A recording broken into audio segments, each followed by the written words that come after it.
안전하십니까? 주 안에서 평안하십니까? 저의 신앙생활의 짧은 소개입니다. 주님 안에 있으니까 안전하더라고요. 정말 주 안에 있을 때 평안한 모습을 저는 발견해 보았습니다. 어느 가수가 이렇게 노래합니다. 사랑은 꽃보다 아름다워. 누가 뭐래도 그대는 꽃보다 아름다워. 참 성경적인 가사라 생각합니다. 정말 우리는 아름다운 사람들입니다. 왜요?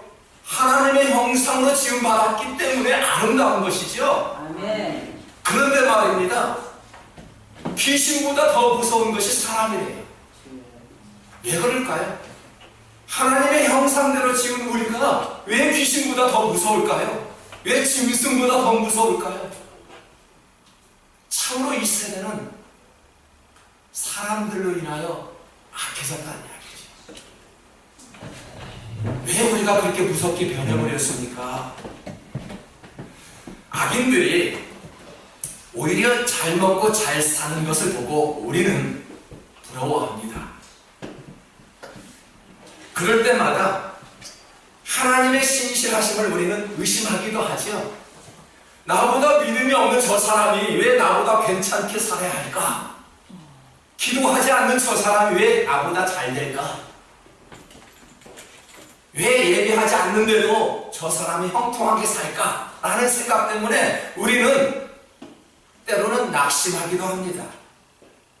우리가 읽은 본문에 보니까 아삽은 세상의 악한 사람들을 볼 때 우리가 생각하는 그대로 보았습니다. 왜 저 사람은 기도하지도 않는데 잘 될까? 왜 자녀들이 뚱뚱할까? 악한 일만 골라서 하는데 왜 이렇게 재물들이 많이 모아지고 있을까? 라는 낙심을 합니다. 아삽도 보니까 그런 모습을 보고 실족하여 실패할 뻔했대요. 본문 2, 3절에 보니까 나는 거의 넘어질 뻔하였고 나의 걸음이 미끄러질 뻔하였으니 이는 내가 악인의 형통함을 보고 오만한 자를 질투하였으니로다. 아삽은 이렇게 오만한 자들의 형통함을 보고 질투하였대요. 그리고 시기하였대요. 그래서 신앙생활에 있어서 넘어질 뻔하였대요. 우리 이런 경험 해보지 않았나요? 사람들이 잘 되는 것을 보고 질투하지 않았나요? 나보다 저 사람들이 잘 되는 것을 보고 질투하지 않았나요? 하물며 악인들의 형통함을 보고 질투하지 않았나요? 네, 당연합니다. 의인들의 형통함을 보고도 질투하는 우리 인간들인데 악인들의 모습을 보고 질투하는 것은 너무나도 당연하답니다. 악인의 형통함을 보고 질투했던 아삽이 누구인가요? 우리가 읽었던 이 본문의 내용은 믿음 좋은 아삽이 그런 악인들의 모습을 보고 질투했다. 아삽이 누구인가요? 다윗 왕 시대 때에 찬양대원으로 섬겼던 인물입니다. 그것도 찬양대원 중에 지휘자였습니다. 신실한 믿음을 가진 자라고 판단할 수 있겠지요. 오늘도 찬양대원들이 이렇게 찬양을 했는데 그저 찬양 나오는 것이 아니더군요. 금요일에 연습하고요, 또 주일에 아침에 일찍 나와 연습하는 것을 봅니다. 저도 성가대만 한 15년을 했습니다. 토요일날 나와서 한두 시간 연습을 했습니다. 그리고 주일 예배를 다 끝나고 또 한두 시간 남아서 연습을 해야 됩니다. 그런 찬양의 시간이 저는 과거에 참 기쁜 시간이었다라는 생각을 합니다. 아삽이 찬양대원이었더군요. 그렇게 신실하고 믿음 좋았던 사람이 악인들을 보고 더 잘 사는 것을 보고 오만한 자를 보고 질투했고 시기했다고 자신의 마음을 토로 나는 예수 잘 믿고 좋은 일만 하였는데 만사가 형통하지 않을까? 저 사람은 신앙 안에 살지 않으면서도 불구하고 왜 모든 일이 잘 될까? 라는 생각을 가져보지 않았나요? 아삽은 이 일로 인하여 신앙생활에 있어서 큰 타격을 입을 뻔했다고 오늘날 우리에게 주의를 주고 있습니다. 우리가 어떻게 하면 신앙생활에 미끄러지지 않을까요? 어떻게 하면 우리가 신앙생활에 있어서 넘어지지 않을까요? 저는 이렇게 결론을 내렸습니다. 우리가 신앙생활에 있어서 넘어지지 않고 미끄러지지 않으려면 나 한 사람이 정결한 삶으로 살아야 되겠다라는 마음을 가졌습니다. 정직이래요. 성실이래요. 모든 사람들은요, 정직하고 성실한 사람을 좋아합니다. 비즈니스 오너가 계십니까? 어떤 직원들을 원하십니까? 일 좀 못해도 정직하고 성실한 사람을 원합니다. 하나님께서 어떤 사람을 원하십니까? 많은 재능을 가지고 있는 사람을 원하신가요? 그 한 달란트를 받고도 땅에 묻지 않고 그 한 달란트를 열심히 주님 앞에 정직하고 성실한 마음으로 올려드릴 때 참 착하고 잘했다, 충성된 종이라고 말씀하지 않을까요? 여러분, 정결한 삶이야말로요, 하나님께서 그토록 좋아하시지. 다윗이 기도했던 것은 다른 것이 아니었습니다. 정결한 삶을 달라고 기도했던 다윗의 모습을 봅니다. 지금 우리나라는 4명의 대통령이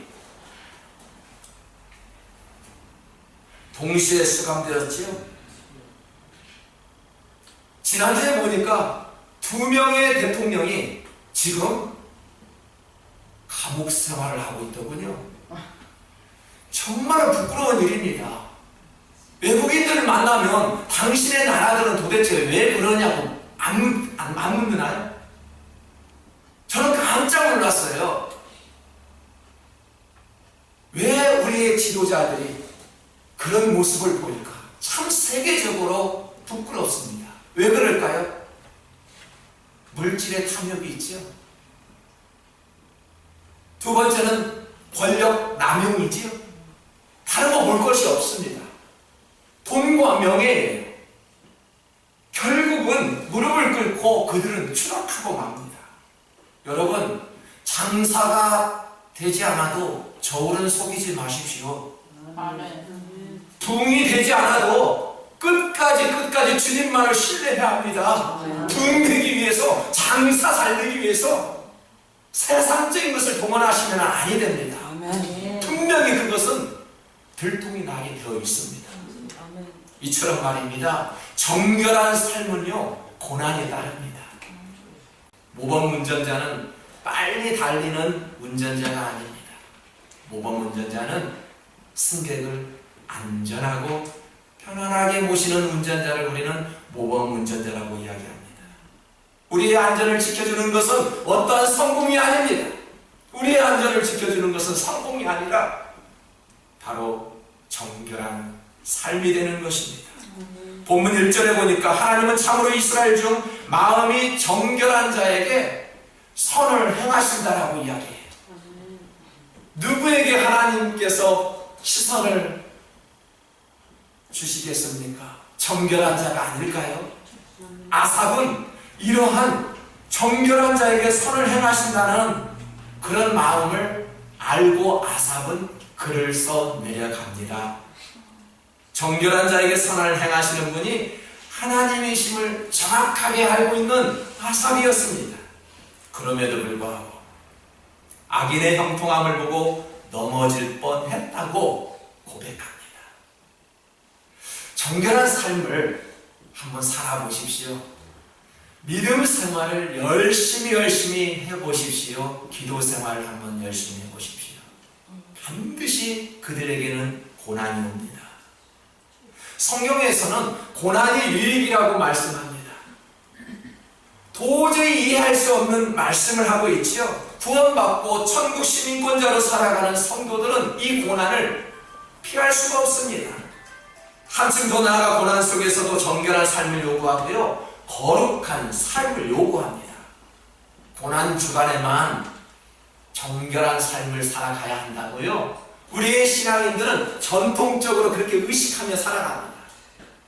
그래서 저희들 같은 경우에는 어디 가지를 않아요. 휴가를 좀 가고 싶어도 먼 여행을 떠나지 않아요. 왜? 그렇게 신앙생활을 배워왔기 때문에. 고난 주간에는 대체적으로 가족과 함께 멀리 먼 길을 나서지 않고 그냥 집 근처에서 그렇게 묵상하며 그렇게 지내고 있습니다. 우리의 신앙은 그것이 고난 주간이라고 생각하며 그렇게 보내지 않습니까? 우리가 어떤 고난 주간에만 정결한 삶을 사는 것이 아니라 매일매일의 삶이 정결한 삶이 되어야 합니다.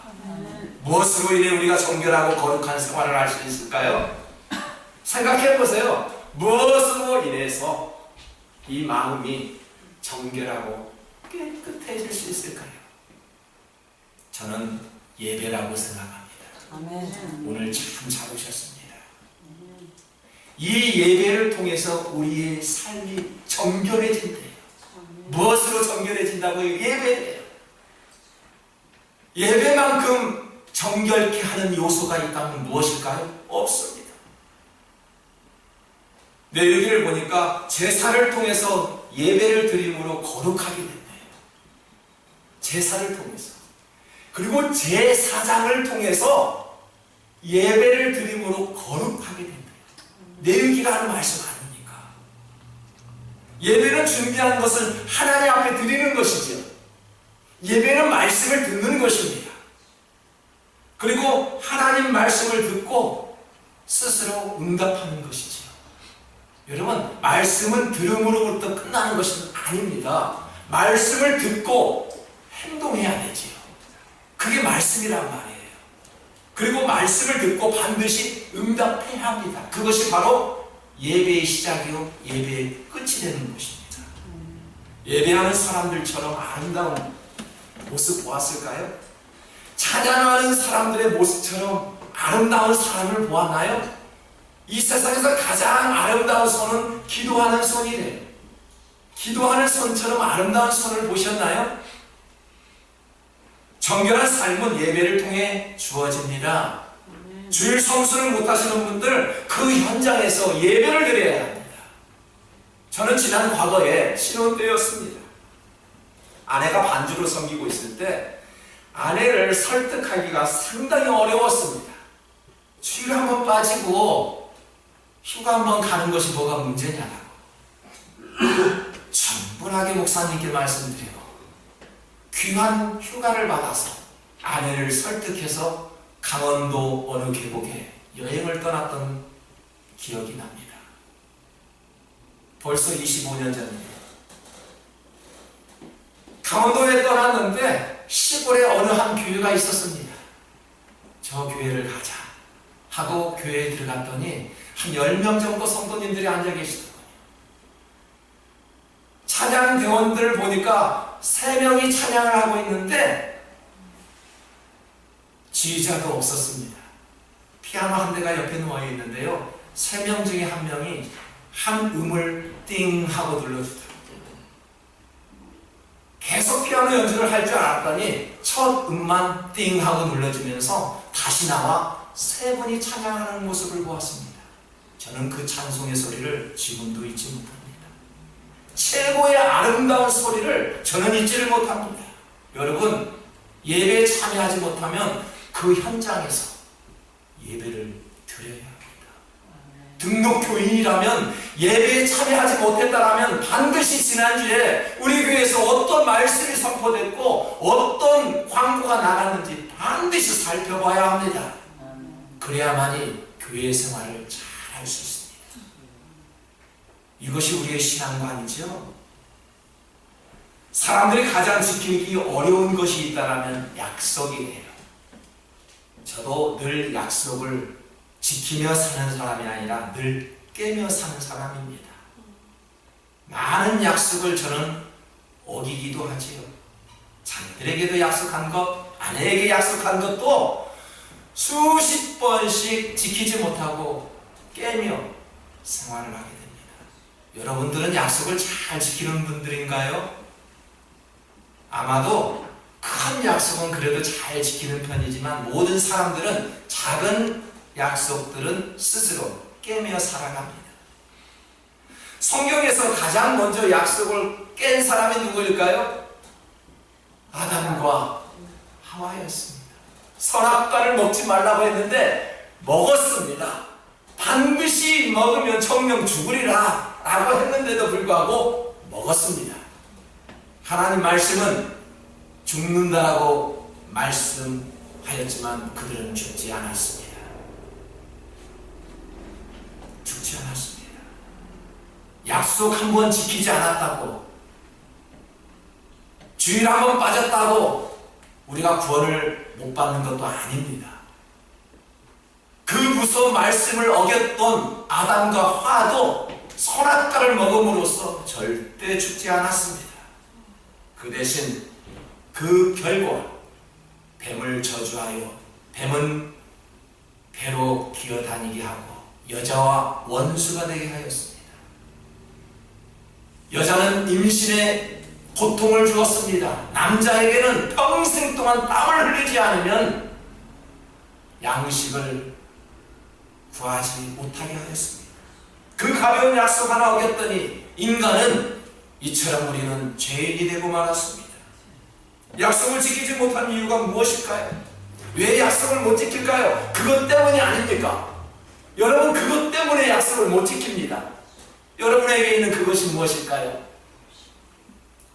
오늘 우리 목사님 기도하는 데 있어서 게으름에 대해서 많이 기도하시더군요.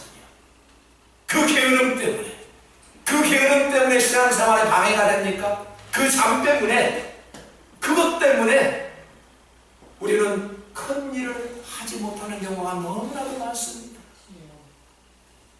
사소한 일 때문에 중요한 약속을 깰 사람으로 전략하고 말지요. 약속을 지키기 위해서는 자신의 욕망을 절제할 수 있어야 합니다. 절제입니다. 갈라디아서 5장 22절에서 23절을 보니까 성령의 9가지의 열매 중에 마지막 절제가 필요합니다. 오직 성령의 열매는 사랑과 희락과 화평과 오래 참음과 자비와 양성과 충성과 온유와 절제니 이 같은 것은 금할 것이 없다라고 해요. 왜 절제가 들어갔을까요? 우리 사람들에게는 이 절제라는 단어가 매우 중요하기 때문에 그렇습니다. 본문에서 말하고자 하는 의인과 악인의 차이는 삶의 목표를 어디에 두고 있느냐에 따라 우리의 인생관이 달라지죠. 가치관이 달라집니다. 똑같은 하나님의 형상으로 살아가는데도 불구하고 누구는 의인으로 누구는 악인으로 살아갈 수 있다는 이야기죠.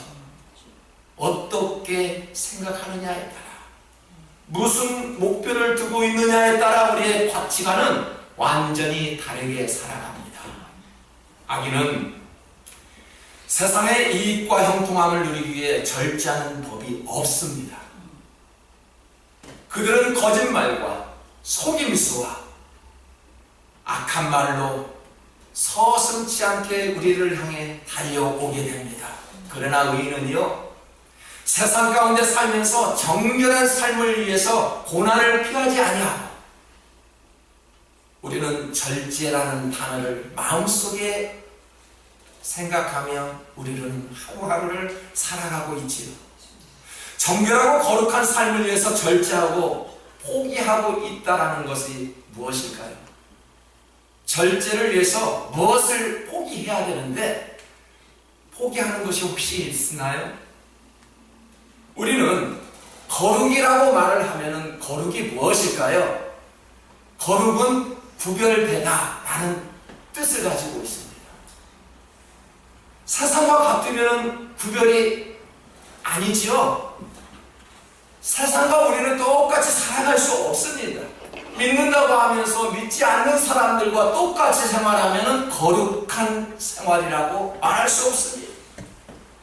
세상 사람들과 똑같은 사고방식을 가지고 살면은 우리가 믿음의 사람이요 거룩한 자요 정결한 삶이라고 말할 수 없습니다.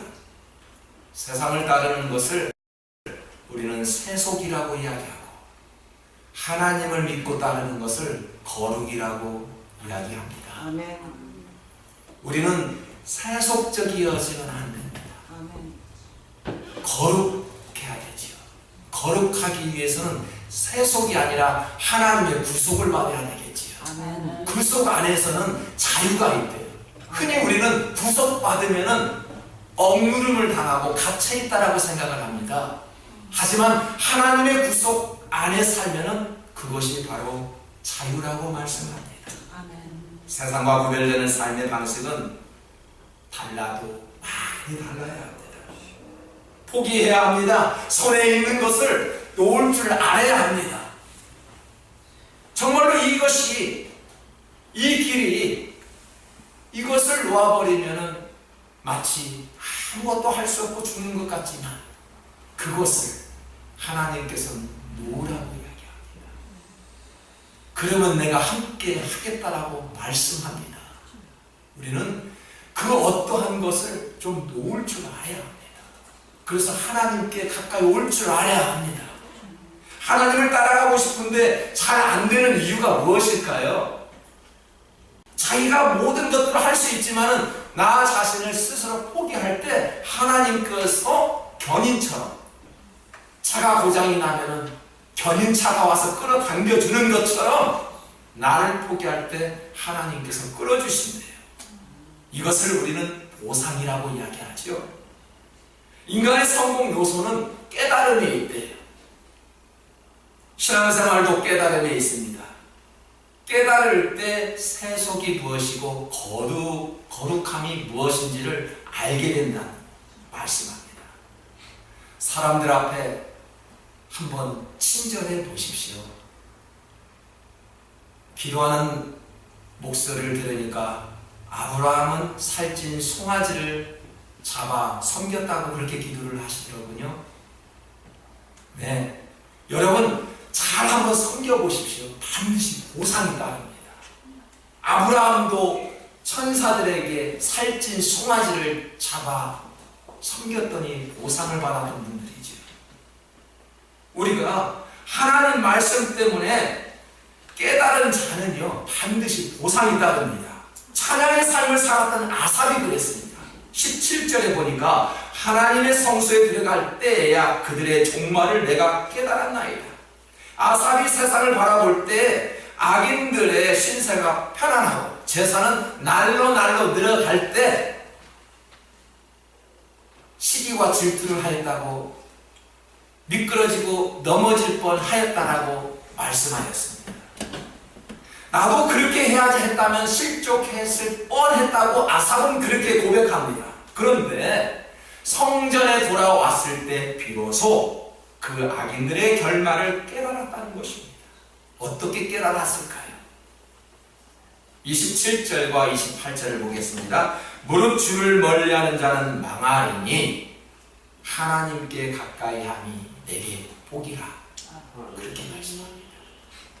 아삽이 깨달았던 이 짧은 이 말씀, 주를 멀리하는 자는 망하고 하나님께 가까이 함이 내게 복이래요. 그러니까 어떻게 해요? 아삽은 찬양대원으로 섬겼을 때 많은 고통이 있었던 것 같아요. 고난도 있었던 것 같아요. 삶의 재미도 없었던 것 같아요. 악인들을 보고 왜 저런 사람들은 형통할까라는 모습을 보고 넘어질 뻔했대요. 그런데 성소 안에 들어왔을 때 비로소 깨달았던 것이 이것이래요. 무엇일까요? 무릇 주를 멀리하는 자는 망하게 되고요. 그 의인이 악인은 망하게 되고요. 의인 아삽 자신은 하나님께 가까이 하는 복이 있대요. 비로소 깨달을 때 어느 때 깨달았다고요? 예배하는 자리에 있을 때 아삽은 깨달았대요. 하나님 곁에 있는 것이 가장 큰 복이요. 말씀 앞에 찾아오신 여러분에게 주님의 은혜가 쏟아 넘쳐나시기를 주님의 이름으로 축복합니다. 긴박하게 돌아가는 현장 속에서 우리는 많은 스트레스를 받고 살아갑니다. 기업을 이루시는 분들, 직장 다니시는 분들, 또 직장에서 중직을 맡고 계시는 분들, 많은 중압감을 가지고 살아가지요. 참 사람이 사람을 대하는 것처럼 어려운 것이 없습니다. 가장 어려운 것이 대인 관계지요. 그런 사람들과의 관계 속에서 극도로 신경이 날카로워지며 살아가는 우리 현대인의 모습을 봅니다. 그러나 우리에게 한 가닥의 희망이 있습니다. 그 희망은 바로 예수님의 마지막 분부를 행하기 위해서 오늘 이 자리처럼 형제 자매들이 함께 모여 예배할 수 있는 시간이 우리에게 주어지므로 우리에게는 소망이 있고 희망이 있다라고 말하지 않겠습니까? 여러분은 안전하십니까? 사람들 주변에는 언제나 위험이 이처럼 도사리고 있지요. 각종 사고로 한순간 불행해지기도 합니다. 그래서 사람들은 보험에 가입하기도 합니다. 그래서 어려움을 극복하기도 합니다. 보험은 평상시에는 우리가 보험료가 아깝다고 생각을 합니다. 그러나 사고 후에는 보험의 힘이 얼마나 큰지 실감케 합니다. 얼마 전 저는 교통사고로 인해 자동차를 폐차시켰습니다. 보험을 들어놓으니까요, 설령 내가 잘못했어도 아무 근심이 없더군요. 보험회사에서 나와서 차 견적을 보고 계산하여서 얼마를 주는 거예요. 얼마나 좋은지 몰라요. 그것이 보험입니다. 여러분은 저보다 더 많은 보험을 가지고 있으리라고 생각해요. 건강보험, 생명보험, 화재보험, 무슨 보험 아마 5개 이상 정도는 가지고 있을 줄 믿어요. 그 보험 굉장히 안전합니다. 신앙생활도 그렇습니다. 시간과 물질을 드리는 우리들, 예수님 앞에 시간을 드리죠. 목사에게 시간 주는 것이 아닙니다. 주님께 시간을 드리고 있는 것입니다. 아멘. 이 시간 보험료와 같아요. 우리의 신앙생활은 보험 드는 것과 같다라는 말입니다. 우리가 신앙생활을 하게 되면은 보험 드는 것과 같아서 하나님께서 책임져 주시고 일하게 하시고 보상해 준다는 말입니다. 이것이 신앙생활입니다. 오늘은 종려주일인데 종려주일은 부활절 전주일을 말씀합니다. 믿지 않는 사람들도 부활절이 그리고 종려주일이 무슨 날인지는 압니다.